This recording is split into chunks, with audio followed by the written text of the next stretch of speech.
بسم الله الرحمن الرحيم والحمد لله رب العالمين والصلاة والسلام على أشرف الأنبياء والمرسلين نبينا محمد وعلى آله وصحبه أجمعين أما بعد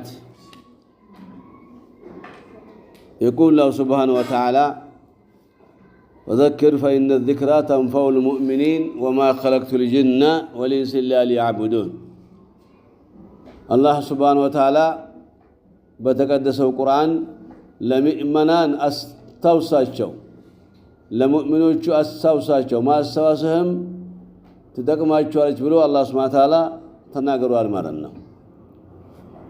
ስለዚህ መታወስ መማማር መጠያየቅ እንደዚች ኡማ ግዴታ ነው ማለት ነው። እቺ ኡመቱ ዳዕዋ ትባላለች። የዳዕዋ ኡመት ነው የምትባለው። ዳዕዋ ማለት አምሩ ቢልማዕሩፍ ነህይ አኒል ሙንከር ዳዕዋ ይባላል ማለት ነው። ወደ መልካም መጥራትና ከመጥፎ መከልከል ዳዕዋ ነው የሚባለው። ስለዚህ ዛሬ ማቀርብላችሁ ምንድነው? ጊዜው እንደሚታወቀው የሐጅ ጊዜ ነው። አረፋ ማለት ነው። አረፋ ላይ ደግሞ ኡድሂያዎችን እንድናርድ አላህ ሱና አርጓል አቂም ባለው ሰው ላይ ማለት ነው። ኡድሂያ የሚባሉ እንስሳዎች ግመል፣ በሬ፣ በግ ናቸው ማለት ነው። በሬ ለሰባት ሰው ይሆናል ኡድሂያ ማለት ነው። ግመልም ለሰባት ሰው ይሆናል።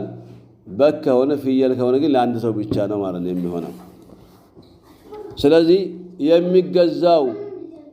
የሚገዛው በሬ ወይም ግመል ወይም በግ በጣም ንጹህ መሆን አለበት። ንጹህ ከዓይብ ነገር ከነውር ነገር ምንም ሰውነቱ ላይ ጉድለት ያለ መሆን የለበትም። ለምሳሌ የከሳ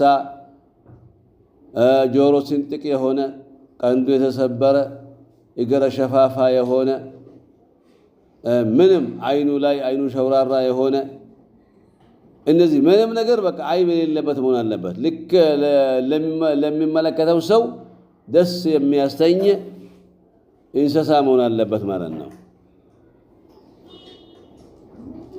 ብዙ ሰዎች የኡድሂያን እንስሳ ሲያዘጋጁ ለዋጋ ቅናሽ ብለው የከሳውን የሚገዙ አሉ።